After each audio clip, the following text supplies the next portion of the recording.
Shalom, and welcome to V'ahavta Yisrael, a Hebrew phrase which means, you shall love Israel. We hope you'll stay with us for the next 30 minutes as our teacher, Dr. Baruch, shares his expository teaching from the Bible. Dr. Baruch is the senior lecturer at the Zera Avraham Institute based in Israel. Although all courses are taught in Hebrew at the Institute, Dr. Baruch is pleased to share this weekly address in English. To find out more about our work in Israel, please visit us on the web at LoveIsrael.org. That's one word, LoveIsrael.org. Now, here's Baruch with today's lesson. Our God is a good God that loves to bless His creation. And when I say His creation, I'm speaking about all people. We're going to look at chapter 65 of the book of Isaiah. And in this first session of this chapter, we are going to see that God can be found by those who were not even commanded to pursue Him, to seek Him, to obey Him. We're speaking here about a contrast between the nations and specifically the children of Israel. The children of Israel was given much revelation and instruction through Moses and the prophets. But they did not heed this, and they fell into disobedience. They pursued, as we will see, other gods, even though they had the truth being revealed to them.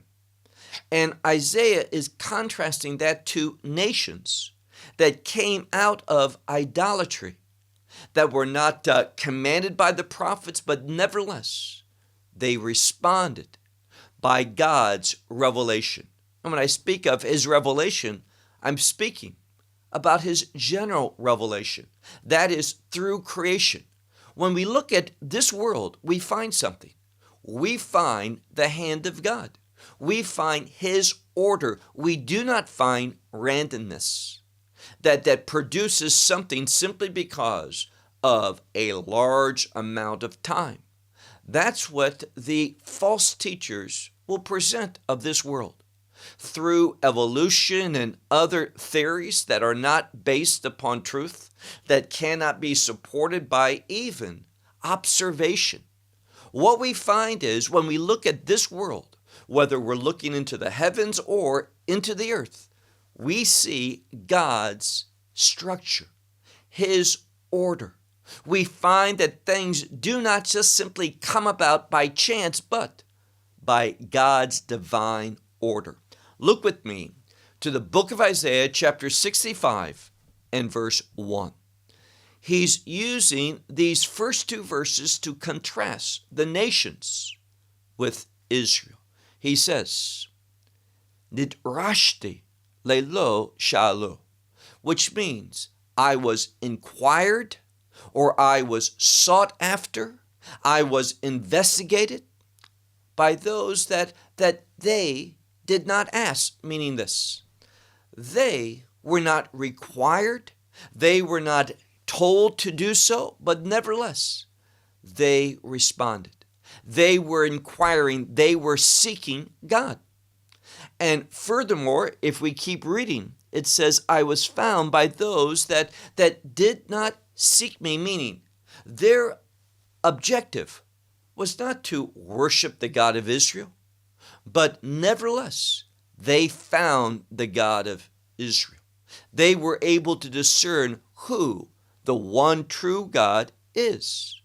And therefore, God says, because of these individuals, He says, I have said, Hineni, Hineni, which means, behold, I am, behold, I am. He revealed Himself because of their inquiry, because they were seeking a God, not initially, but based upon this creation. They saw order, they saw the hand of creation, and they knew that there must be a creator, and therefore He says, I said, behold me, to a nation that did not call upon my name. Meaning they initially did not know the name of God. They could not do so. But nevertheless, they sought and they found him because they understood that because of God's order of creation, there must be a creator, the one true creator, the God of Israel.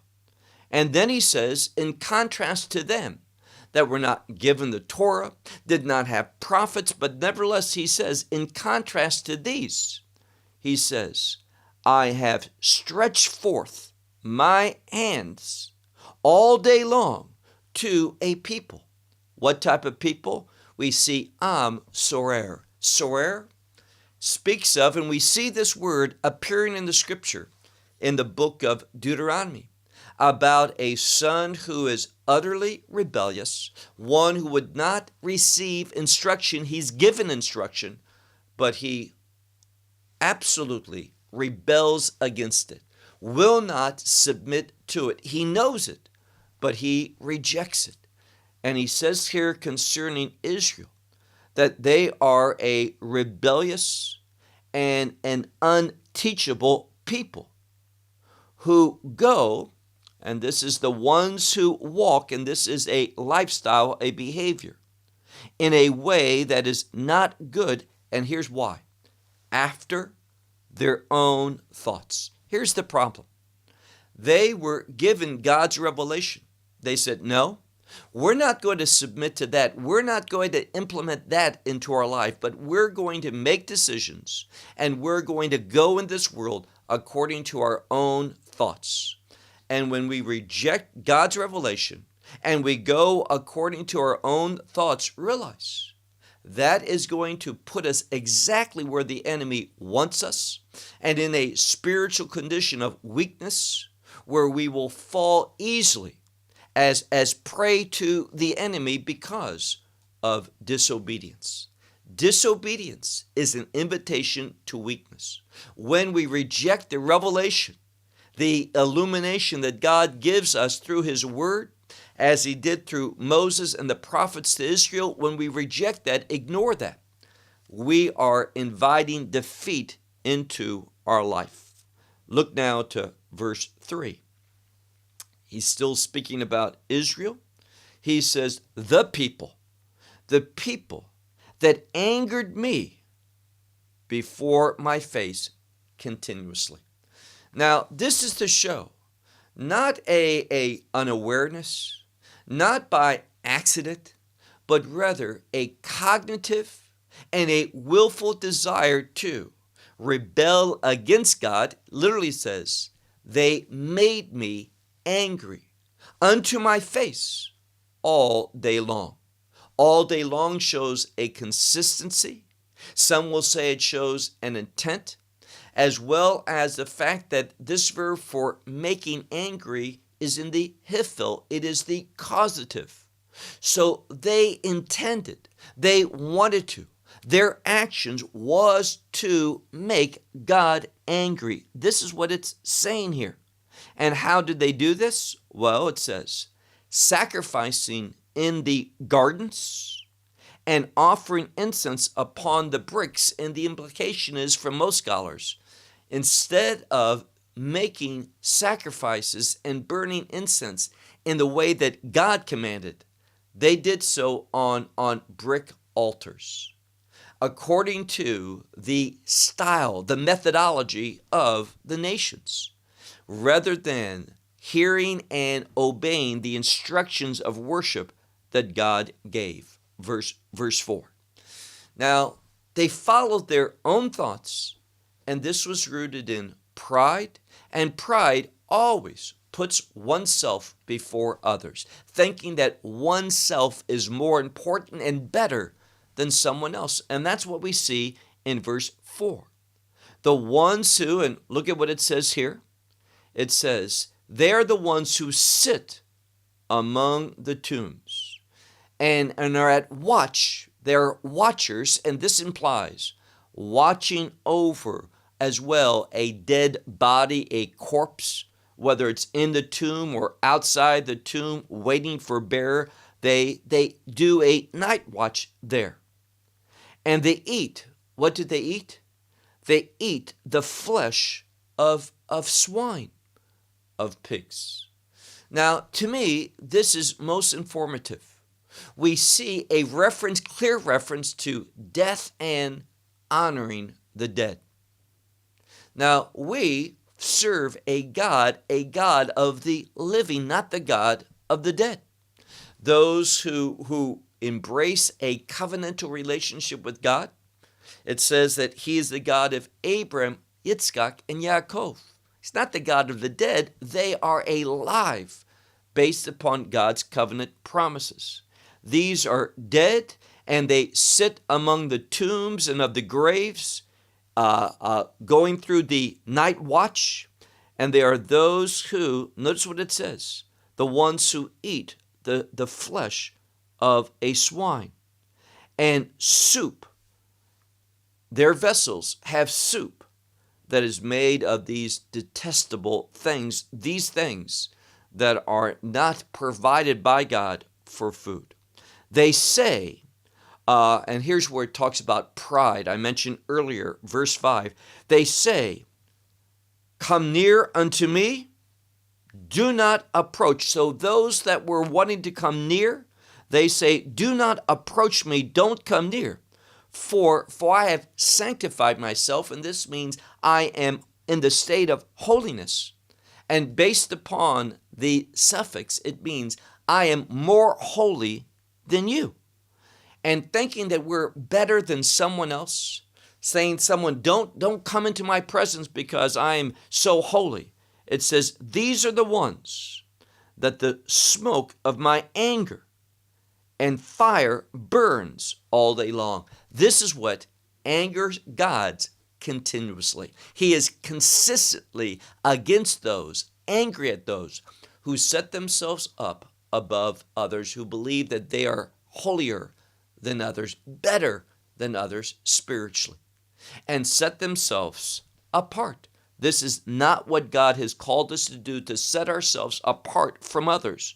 This is an attitude that goes against the call of doing ministry and being a blessing to others. Look at verse 6. "Behold, it has been written before me." And what is this? God is saying, because of this, I have received instructions. Because of your attitude and behavior, it's been written out for me, meaning it's clear to me, is what God's saying, that this is what I must do. He says, keep reading in the middle of verse 6, he says, I will not be still. God's not going to be slow. Rather, he says, I have paid and I will pay into their chest, meaning this, the very center. Now, how we can understand this is that God is saying, I'm going to bring the fullness of my anger, the fullness. This word here for I will pay is derived from the word shalom. And I've mentioned to you that shalom doesn't mean just peace, but it's the outcome from the will of God. And here they're going to receive the outcome of God's will to those who are prideful, those who think that they are more holy than others, those who, instead of wanting to minister and bless and help, those who say to others, get away from me because I'm too holy to be around you. God is going to pay out. He is going to bring the fulfillment of his will towards these individuals. And they are going to have, when it says, unto their bosom, it's this part of their body. And what God is saying is that they have become a target for God to pay out in fullness his punishment upon them. And we see why. Look at the next verse, verse 7. Your iniquities, and it's just that in the plural, your iniquities and the iniquities of your forefathers together, meaning the one and the same. Now, here's what God's communicating. Through his word, now remember, we think of prophets and we think of Isaiah, Jeremiah, Ezekiel, and what's known as the minor prophets. But also in Judaism, the books of Joshua and Judges And 1st and 2nd Samuel, 1st and 2nd Kings are also thought of prophecy. Why? Well, Samuel was at the heart. Elijah, Elisha, all of these were there. And the judges, they were, in a sense, those who revealed God's prophetic truth.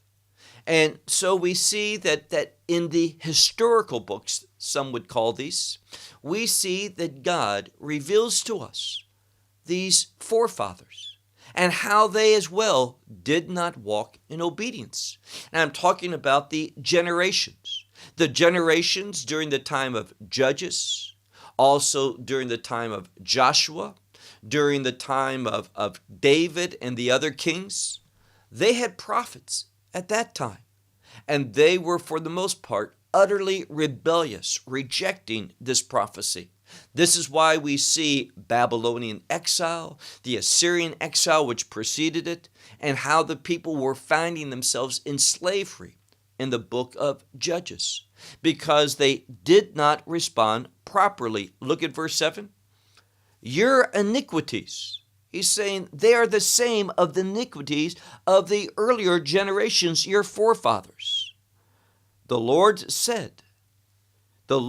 said to those who burn incense upon the mountains and upon the hills, what did they do? And this is a word which probably relates to blasphemy. So upon the hills and the mountains, they did things that they ought not. Look again at the end of this verse where it says, who burn incense. God's spoken to these individuals who burn incense upon the mountains and who blaspheme me upon the hills. I have measured your activity, your former activity, and I'm going to bring it, he says, once more unto the very heart of an individual. God is going to get to what we would think today. Oftentimes, if you've seen a target of an individual, oftentimes military and law enforcement will practice shooting. And they have what's known as the kill zone, the very heart of an individual, the place where that bullet is best aimed at. This is what God says, that he is going to bring judgment upon those who rebel against his revelation, who seek after other gods, who worship them, and who blaspheme him. He is going to bring his judgment to their very heart. He is measured out. Look at verse 8. Thus said the Lord, just as the new wine is found in clusters. Now, what it's speaking about here is one going into the vineyards in order to harvest the grapes. And you find that these grapes are in clusters. And he says something here. Look carefully. Thus said the Lord. Just as the new wine is found in clusters. And he has said, do not destroy it. Why? There's a potential. For there is blessing in it, meaning this. These clusters can produce wine. And this wine is going to be used to sanctify the name of God. There's a tradition within Israel that when one takes a cup of wine or new wine, that can also mean grape juice, that they bless the name of God. And it speaks about fruitfulness. So it's a play, it's symbolic. Israel is seen as grapes, and in the clusters there is potential, a potential for blessing. So he says, do not destroy. And what does God say? Thus, or yes, there's a word of agreement, that Hebrew word ken. He says, yes, I will do, meaning I will not destroy. I hear you, and I'll respond on account of, notice what he says, my servants. Now, within Israel, there is a remnant of those who are faithful to him. We see this in the days of Elijah, when Elijah says, I and I alone am left. that still worship you. God says, no, there's 7,000 that have not bowed their knee to bow. So God has his remnant. And because of this remnant, he says, on account of my servants, I will not destroy everything. There's going to be left a remnant in order that God's covenantal promises will in fact be achieved, will in fact become a reality. Look at verse 9. And I will bring out from Jacob Zerah. Zerah is a seed or an offspring. Now, let me simply point out that this term Zerah is very significant. It is the same term for the seed of Abraham. And that term, Zerah Avraham, here it's just the word Zerah. It is used to speak of those who have a covenantal relationship with Messiah. Messiah is the seed of Abraham, and we are also, through him, members of that same offspring, that same kingdom family. He's the foundation of it, but we can become part of it through him and faith in what he did. So there's great potential. Look again at verse 9. I will bring forth from Jacob an offspring, and from Judah the one who inherit my mountain. So there's going to be an offspring and an heir. Now, Zerah and Yoresh here are in the singular, but it's speaking about a remnant of Israel, the Jewish people. Jacob is mentioned here, and also we see in this same passage of Scripture, Judah. Now, Judah is that tribe with the promise of Messiah. So Judah's mentioned as a way of emphasizing this promise, this messianic promise, which this passage is emphasizing to the reader through these symbolic indicators. Once more, I will bring out from Jacob an offspring, and from Judah an heir of what? My mountain. Now, what's important here is that he's talking about Jerusalem, and what is Jerusalem associated with? Jerusalem is associated with worship. And this is what it's talking about here. Keep reading. It says, and they will inherit it. Who will? My elect ones. Now, we know that Scripture tells us in the book of Romans, there's an election, and that election is based upon grace. God offers grace. The message of God's grace is the gospel. And therefore, one finds themselves elected into the family of God, not simply by God choosing or rejecting, but by God responding to those who hear his offering of grace. So it's this election. Notice what he says. And they shall inherit it, my elect ones, and my servants. They should dwell there. Now, here we're talking about my mountain, and here it's talking about mountain as synonymous with kingdom, this authority of God's government that's going to be put into reality, that's going to be established. This all, and we're coming towards the end of Isaiah that ends with a climax, and that is speaking about a kingdom reality. And so God here in this 65th chapter, the beginning of it, gives us these principles of kingdom experience. Look now at verse 10. For that remnant, for that elected by grace. Notice what it says. And there shall come about for Sharon. Sharon is an area. Today we would see it just north of Tel Aviv. And it says Sharon is going to become an oasis for the flock. And the flock here is referring to God's people. And the valley of Achor, that is known as the valley of trouble. Read sometime in the book of Joshua. We see that place being mentioned. And this valley of trouble is going to become, notice what it says, the emek, the valley of trouble, is going to be, and this is a place that's fitting to lay down and take rest for my cattle. So the cattle of God, and here God's people are being likened to the flock of his pastor and the cattle of his as well pasture.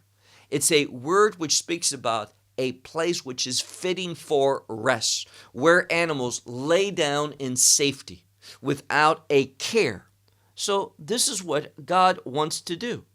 And he says, for my people, notice my people, who do what? They that seek me. And this is to inquire of me, pursue me, investigate after me. This is what God expects from creation. Certainly, first and foremost from Israel, that's been given so much with God's revelation, his word. They should easily and have the right desire to pursue after him in order that they might find him. But notice what happens. There are those, look at verse 11. There are those who, instead of responding with faith to God's revelation, and what's his revelation? I am the sovereign God, that I want to bless you. I love you. I will forgive you. I will give to you mercy and grace. I will do everything if you're willing, if you're desiring, if you're submissive to this. I will work in your life to bring about my goodness, that you will have eternity in my kingdom, under my kingdom authority, which has so many benefits. We need to realize that when we submit to the authority of God, we are inviting blessing and God's provision in the fullest sense into our lives. When we ignore the authority of God, reject that, rebel against it, we're inviting problems, hardships, despair, discouragement, and destruction into our life. And that's why I said at the beginning of this message, God makes it so clear. What do we want? Do we want goodness? Submit. Respond in faith to what God has said. If we want trouble and hardship, we can have that. Just walk according to, as he said earlier, according to one's own thoughts. Well, look now to verse 11, what he says. And you, still speaking to the majority of the children of Israel, but you are departers, those who have left the Lord. Now, it's not because they stumbled innocently. God says at the beginning, I can be found by those who weren't even seeking me. These are individuals that know the truth, but are not submitting to the truth. So you have left the Lord. You have forgotten my holy mountain. You have forgotten about worshiping me, that location, and the significance of that. Now, God's holy mountain, we know it, Jerusalem. And Jerusalem, a place of worship. And it's through worshiping God that we change, we're transformed, and we can be made into those who become the recipients of what God wants us to have. That's the benefits of worship. But what did they do? They ignored Jerusalem and the temple there, and what did they do? They arranged the table for God. God is a pagan deity, of course, an idol that speak of destiny. Now, we hear a lot about destiny. Be careful. I'm more interested in God's providence, God's will. Don't talk about this is my destiny. God was the God of destiny among the pagans. So they arranged, they set in order the table for God, this pagan God, and they filled up, that is, they again put everything into place unto another God, many, which is the God of portion. So they were looking for their destiny and their portion, their lot in this world.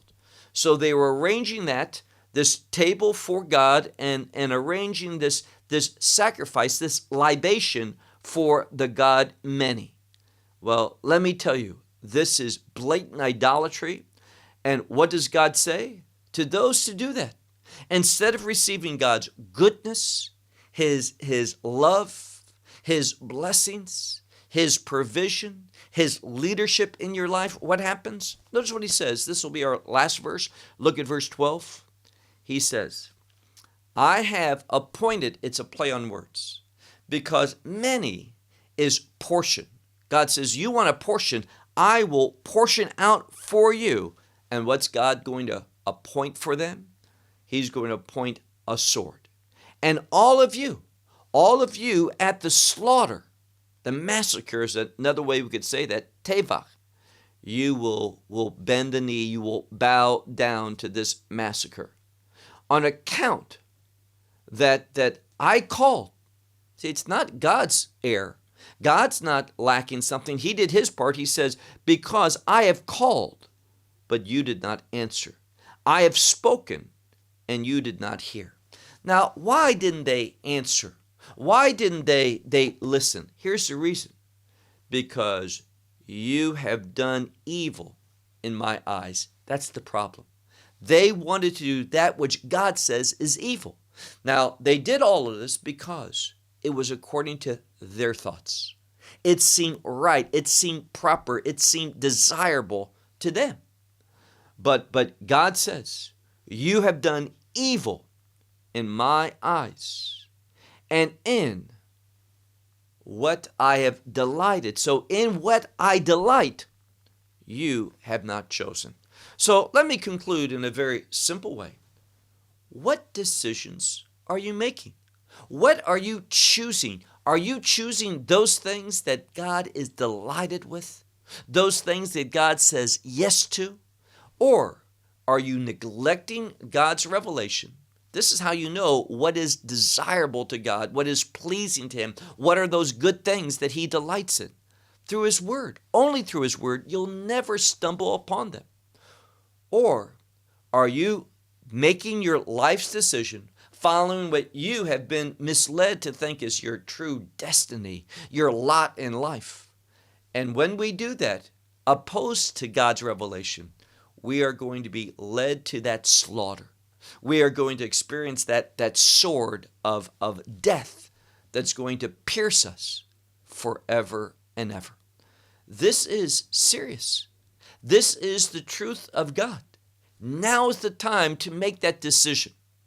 Well, I'll close with that until next week, and we move into the second part of Isaiah chapter 65. Until then, shalom from Israel. Well, we hope you will benefit from today's message and share it with others. Please plan to join us each week at this time and on this channel for our broadcast of LoveIsrael.org. Again, to find out more about us, please visit our website, LoveIsrael.org. There you will find articles and numerous other lectures by Baruch. These teachings are in video form. You may download them or watch them in streaming video. Until next week, may the Lord bless you in our Messiah Yeshua, that is Jesus, as you walk with him. Shalom from Israel.